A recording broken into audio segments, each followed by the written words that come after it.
Il y en a un en tout cas qui a réglé le problème, c'est Donald Trump.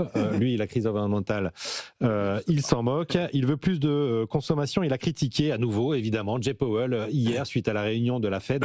La Fed qui a baissé d'1/4 de point ses taux directeurs. C'est la 3e baisse de suite, mais toujours pas assez pour le président américain. Qu'est-ce que vous retenez de la réunion de la Fed d'hier? Je commence, je sais pas, avec vous. C'est un des derniers sujets de Jay Powell. On voit déjà qu'il y a un board qui est assez divisé, oui. Ce qui est quand même assez nouveau.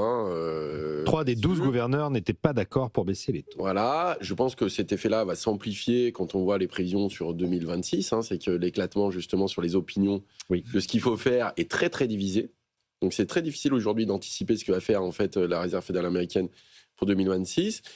Et puis, vous avez le problème des statistiques. D'autant plus qu'on n'y voit vraiment pas clair. On n'y voit pas très clair parce qu'effectivement, on n'a pas de statistiques vraiment solides depuis septembre. Voilà, on rappelle à cause du shutdown, effectivement, le bureau des transit avait fermé. Ouais, voilà, ce qui est normalement... Voilà, ça va revenir la semaine prochaine. Mais bon, on est dans cette phase-là avec une vision, voilà, Stéphane Mirand notamment, qui est extrêmement...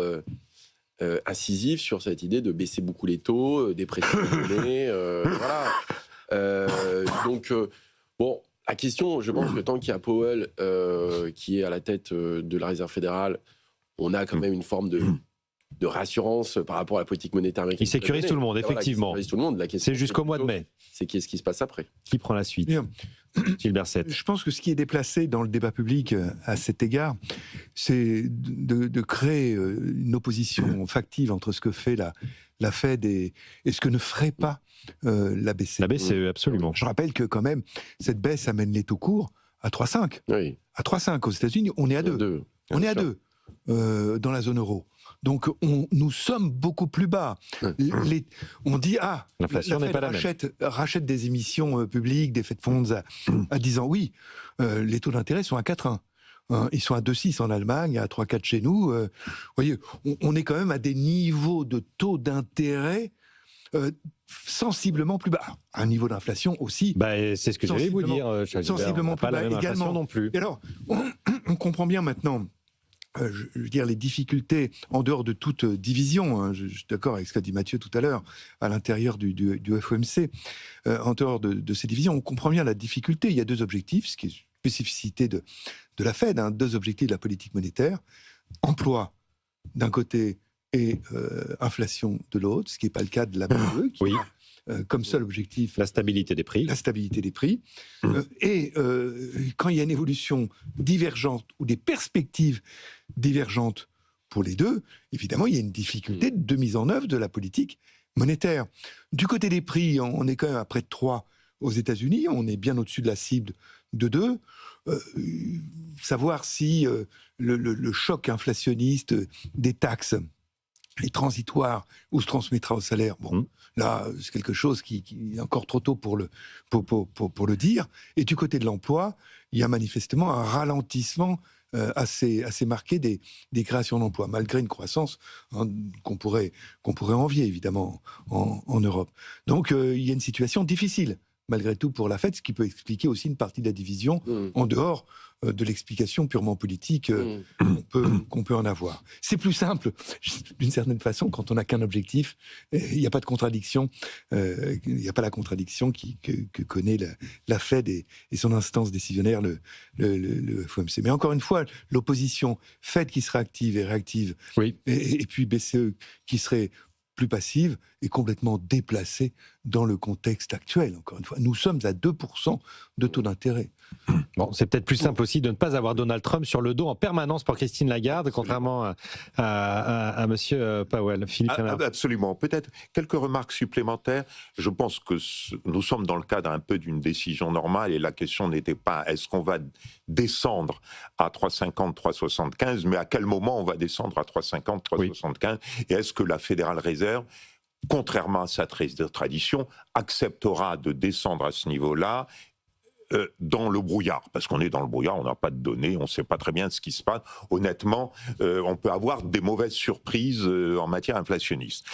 Très probablement, aujourd'hui, je ne sais pas ce qu'en pense Mathieu, qui regarde les prévisions, ou Gilbert, qui connaît bien les banques centrales, mais il me semble qu'en Europe, pour moi, le 2%, on est aux environs du plancher. Je sens mal, je ne ferai pas d'élucubration sur des baisses supplémentaires de la BCE, si ce n'est marginal et tout à fait hypothétique.